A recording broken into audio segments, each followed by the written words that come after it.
I see Chuck asks a question about the jab, jab, punch. Would be the jab, jab, right hook. Yes, it is. Jab, jab, jab, right hook. It's been a while since I've read that, and I recommended that off the top of my head. But yes, jab, jab, jab, right hook is that. So check that out. There's some good things in there. I like the comment about creating habits. Okay, I'm going to get to some of the questions that were asked in the survey before we started, things that they want to do. And I thought the first two questions that came in from the survey were really interesting because they were exactly opposite from one another. And I'll read the questions and then I'll comment on both. First is, when can a story just be a story? Does it always need to be turned into a topic to get interaction? And the second question that came in was, how can I get more people engaged in my conversations? What should I do that, or what should I not do that will help get more people to express their opinion and get the feeling that they want to be part of an on-air story? So first two questions, completely opposite standpoints. Okay, so here's my answer, and I'll give you one answer that I think apply to both questions. Number one is, you don't need listeners to participate in your content on the air to have a great story on the air. It's completely irrelevant. I recommend that all personalities prepare every break as if no listener is ever going to call, ever. Now, if they do call and they're a good caller, that's a bonus. And I love it when you use listeners on the air. I love it when listeners can advance a conversation, especially if you're a solo show. If you're a solo show, you can use the listeners as a partner or a co-host. And I think that's fantastic. But don't count on listeners to carry the entertainment value. Prepare every break, prepare every story as if you're the only one that's going to be speaking, or you're the only show that's going to be presenting content. Don't depend on listeners for it. I think that becomes a crutch. And I think that I'll tell you where some of that comes from. A lot of times program directors preach to talent that we have to be interactive. We have to make sure that we get into the listener's interest, and we have to turn our content external. And all of that is true. But that doesn't mean you put phone calls on, because I don't know any listener who listens to a radio show to hear what Judy from South Bay is going to have to say. They're listening for the entertainment value that you're creating and providing. And if the listeners can be a part of that entertainment, that's fantastic. Just don't count on them being part of that entertainment. Hope that makes sense. Next question is, what are the most important things I need to know about personal stories without becoming self-indulgent? I mentioned in the seminar, and I don't have time to go into all the details about personal storytelling, but personal stories are really hard to tell. I mentioned there's 4 different types of stories on the air, between personal stories, crowdsourcing, which are phone topics, telling somebody else's story, and the mosh pit. Those are the 4 types of stories. The most difficult to tell is the personal story, because it's difficult to tell because a personal story is hard to tell without sounding self-indulgent or being all about me. But you can do it. If you go back and listen to the Louis C.K., and that's why I chose the Louis C.K. Audio for this seminar. If you go back and listen to that, it's very relatable. Now, it's something that only happened to him, but you can see yourself in that. And the reason that you can see yourself in his content, it's not because you played Monopoly with Louis C.K., and maybe you've never played Monopoly with your kids, and maybe you don't even have kids, but you can see yourself in his situation. It's a common shared experience. Even though he never asked a listener, never asked a viewer, never asked an audience member if you've ever played board games with your children. But on the radio, for some reason, if we have a great story to tell, a lot of times we'll say, hey, I played these board games with my kids and I beat them and they got all upset about it. And it's so hard doing that with kids. What's hard about raising your kids? Or tell me about something that happened when you're playing a board game with your kids. And I call that the low-hanging fruit. We need to get a little bit deeper with that. And the way that you get deeper is identifying what the essence of your story is going to be. The essence of your break, what's the story really about? And the story is not about playing the board game. We talked about that in the seminar. It's not about the board game. It's about the relationship with his daughters. And that's the part that's relatable and connected, because you can see yourself in that personal relationship. If you tell a story about yourself and it's all about facts, well, I woke up this morning and I was a little bit tired and I thought I need to treat myself. So I decided I was going to go out for breakfast, and I went and I had bacon and eggs and toast and coffee, and it was such a great breakfast. That's just telling me what you did, and I don't care. But if you can tell me about something that happened to you while you were doing that, I might be able to relate to that. And that's what I mean by finding the essence of the story.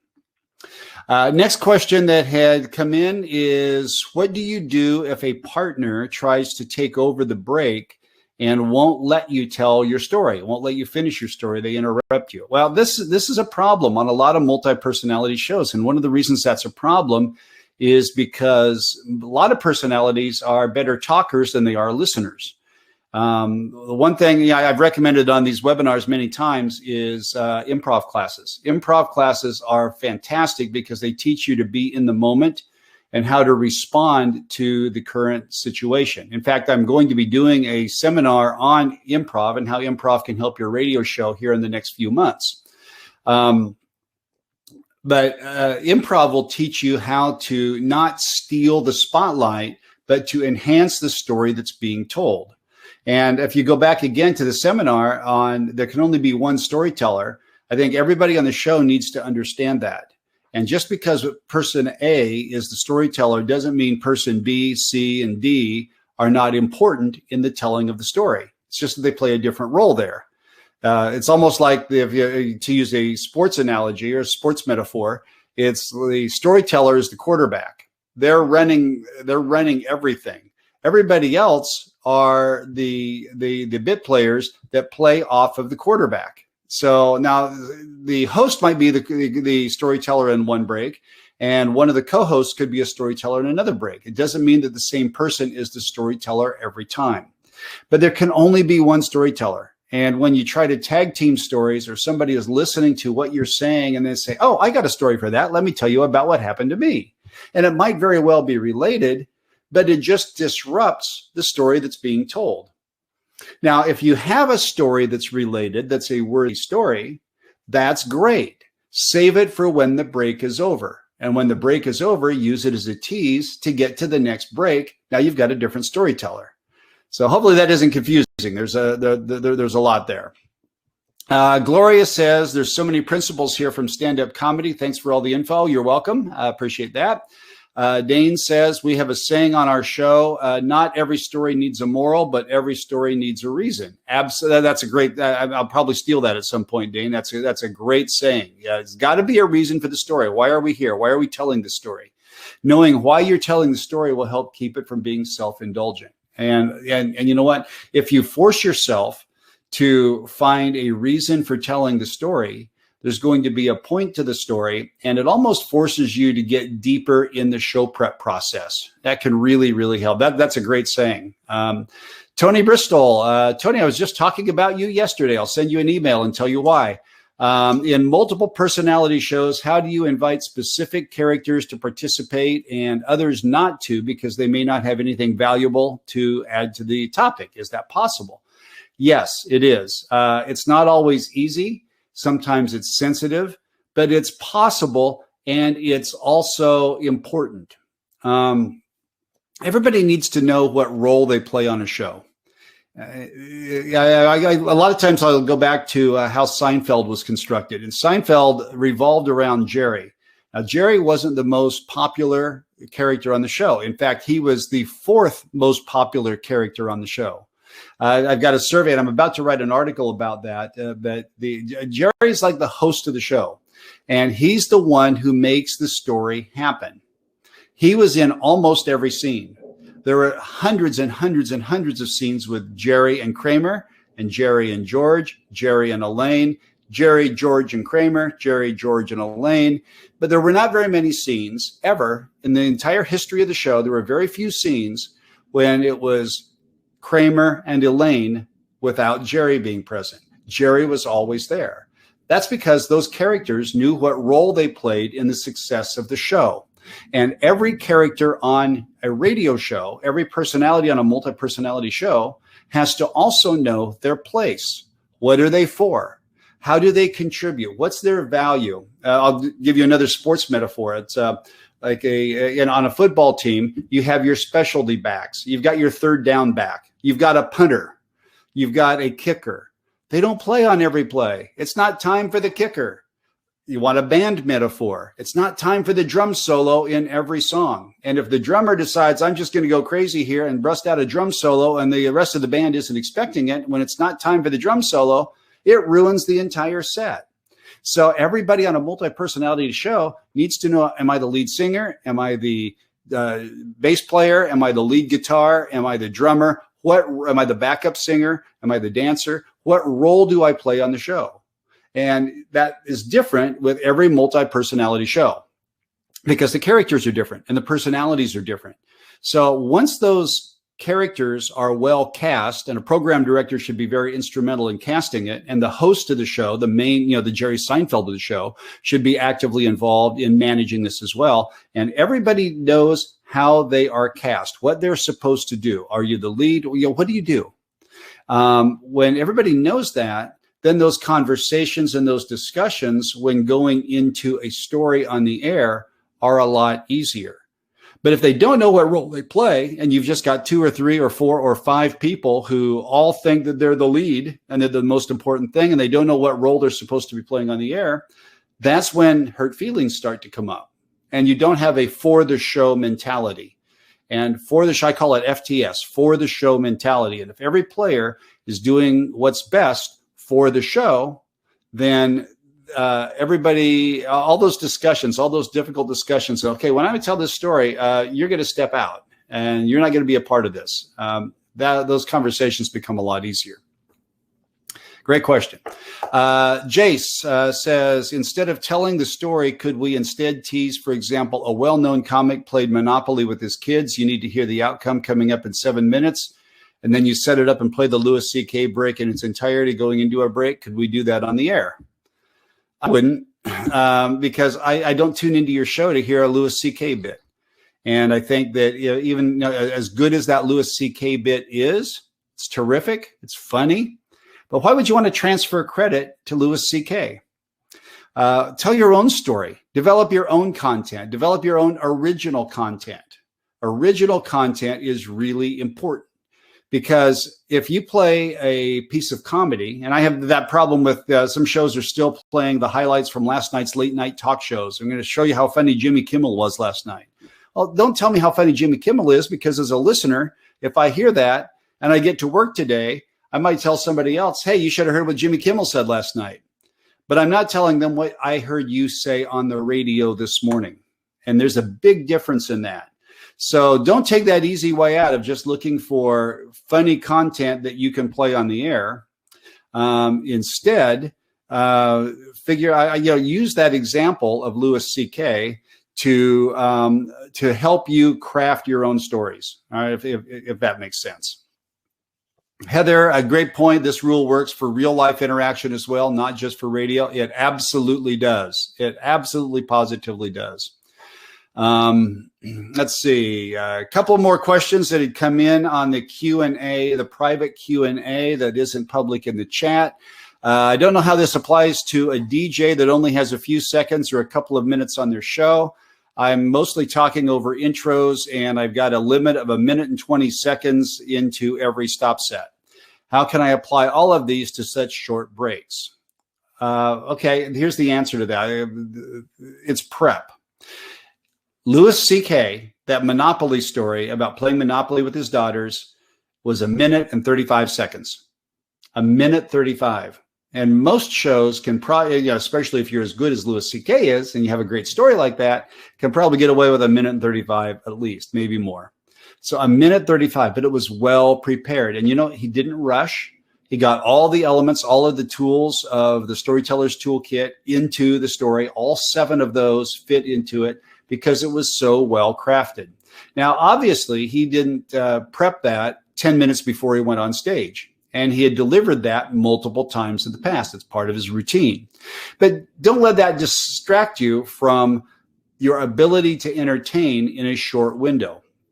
There's a segment let me look for it here quickly on my website. It's called Hot in 7 Seconds. And it's particularly relevant today because it was about it was 2 or 3 years ago, and I heard a break from a radio station in Miami that was in the middle of one of these big nor'easters, snowstorms all over the eastern seaboard, kind of like we got going on now, only all over the country. And he comes out of a stop set in the middle of this is the middle of February, just like today, and a massive blizzard was slamming the Northeast, and the next song started, and over the intro of the song, he said, "If you're on Facebook today, invite your friends in the Northeast to come on down. Another day in paradise on South Beach." Awesome. It's local, it's community, it's relevant to things that are happening in the world today. It's personal. He got some emotional connections in there, and he did it over the intro of a song in about 7 seconds. It was awesome. And that was the window of opportunity he had to entertain. Had enough detail in there. Obviously, there's not dialogue. But to get back to your original question, how does this apply to a DJ that doesn't have much time? How can I apply these principles? Well, you may not be able to apply all of the tools in the toolkit to every break that you do on the air, but you can apply some of them. Now, I think every break should have perspective. There should be a point of view. And in that Hot in 7 Seconds that I just read for you, there's a point of view there. I love being in Miami because it's warm and 75 degrees here and the rest of the country is getting hammered. That's a perspective. It's a point of view. Every break needs to have an essence. What's this really about? That break, Hot in 7 Seconds, wasn't about the weather. It was about, don't we love it being here in South Beach? Don't we love being in Miami? Aren't we lucky? Friction is another one. Now, you may not be able to create friction over the intro, a 20-second intro of a song. So you may not be able to use all the tools in the toolkit every time you turn on the microphone, but apply the ones that you can. Maybe you apply details. Maybe you apply dialogue. And as I mentioned at the end of that presentation, how do I get started? Well, don't try to do everything at once. And don't beat yourself up over all of these tools. Learn to use each tool in the toolkit and learn to use those tools one at a time. Now, maybe you start with perspective. Maybe you pick 1 or 2 or 3 breaks that you're going to do on tomorrow's show and figure out, how can I put my perspective, or how can I put a perspective into these breaks? How can I use that tool tomorrow? Or maybe you think, I want to start having more colorful details, and work on the details tool or work on the dialogue tool. But work on one of the tools and master it, become a master craftsman with that one tool, and then move on and start practicing how you use another tool. Another private question came in. Great presentation. Thank you very much. Sharing a thought, and maybe you have some thoughts on this as well. You said the listener should never know the outcome. I've heard some great examples of stories where you know what's going to happen, but everything leading up to that is great. And maybe even better because you know something funny, something embarrassing, or so on is on the other end. Find it more powerful on the more quirky stories where you can really show off your personality traits on the way. That's a really good point, and it's true. But I didn't put that in this presentation. Partly because of time. I didn't want it to go down that rabbit trail of it's okay sometimes to give away the end of the story at the beginning, but sometimes it is. The problem is that's the exception, not the rule. And I hear a lot of personalities who give up the outcome and there's nothing to listen for. If you were on my presentation last month, it was about teases. It was teasing tips and techniques, the art of the tease too. And one of the teases is the punchline tease. And you could do the punchline hook where you give the end of the story. So you could say something like, I cut off the tip of my finger, which is obviously the end of the story. But saying I cut off the tip of my finger makes me want to hear what happened that gets me to that payoff, right? So there are times when that technique works. Just like on television, there are times when you see the outcome of the end of the story in the first episode, and it raises all these questions of how we get to that outcome. But most shows aren't like that. So occasionally that can work. If I were to say, let me tell you about the time that I ran into Tom Brady in the men's room at the Super Bowl, You just told me the end of the story. I'm not really that interested in it. There's a much better way of creating a hook about the essence of the story, about what happened around the story, than the facts of the story. So again, it kind of comes down to having a perspective, identifying an essence, what's this story about, figuring out how this story is going to end, and then identifying what kind of a hook is going to be the most valuable that will point to the payoff, but not give that payoff away. And you create some energy leading up to that outcome. So hopefully that makes sense. So yes, it can be done. It's a bit of an advanced technique, and it's not something I would recommend everybody try on a regular basis, and don't fall in love with that technique, because that can be a little bit difficult. Next question is, you mentioned slowing down the story a couple of times at key points, but shouldn't the story always keep moving forward? Yes, that's true. The story should keep moving forward. It should always have forward momentum, but that doesn't have anything to do with how fast you talk or the pace in which the tempo in which you're speaking. Slowing down the story allows the audience to catch up and to really focus in on some key points. Again, if you go back to Louis C.K., you'll hear some of the time he's talking pretty quickly. He's moving through, and most of the time when he's talking quickly, he's moving through the facts of the story, not the emotional essence of the story. When he gets to the part where he tells his daughter, "You're going to have to give me all your property, all these things that you've been working all day for," that's where he slows down, because that's where one of the payoffs is, all right, or one of the punchlines is. Again, I always mix punchline and payoff, but that's where the punchline is. And so he wants you to focus on this, and he wants you to slow down and really hear this. That's where he changes his voice. But when he's setting the story up, where he's saying, "I play Monopoly with my kids. I got a 9-year-old and a 6-year-old, and the 6-year-old doesn't really know anything about Monopoly and doesn't really understand, what it's going to be like, because she's going to get crushed." The facts you move through quickly to get to the emotional part of the story. So there should be an ebb and flow, a difference in the pace, and you absolutely want to slow down the story at key points in the story. How can I get you to critique one of my stories and see if I'm on the right track? I think I'm doing a lot of these things, but I'm not sure. I will do that for you. I've got a new show that I just started on Twitch. I've had 2 episodes so far. I do it on Tuesdays at this same time at 1 o'clock Eastern time, 10 o'clock Pacific. And it's called the Air Check Sessions, where I will review a air check of personalities live on the air, live on Twitch. And you can come in and watch it. You can benefit from it. And I will break down your audio. I just did one a week ago. And in that episode, I did 5 different episodes. So you can go on to Twitch and do a search for T. Johnson Media Group. And you can see the first 2 episodes on demand anytime, and you can see what that's like. And if you would like to be on an episode of the Air Check Sessions, you can just go to tjohnsonmediagroup.com, do a search for Air Check Sessions, and all the details are on there about how you can submit your audio and get it on a upcoming episode.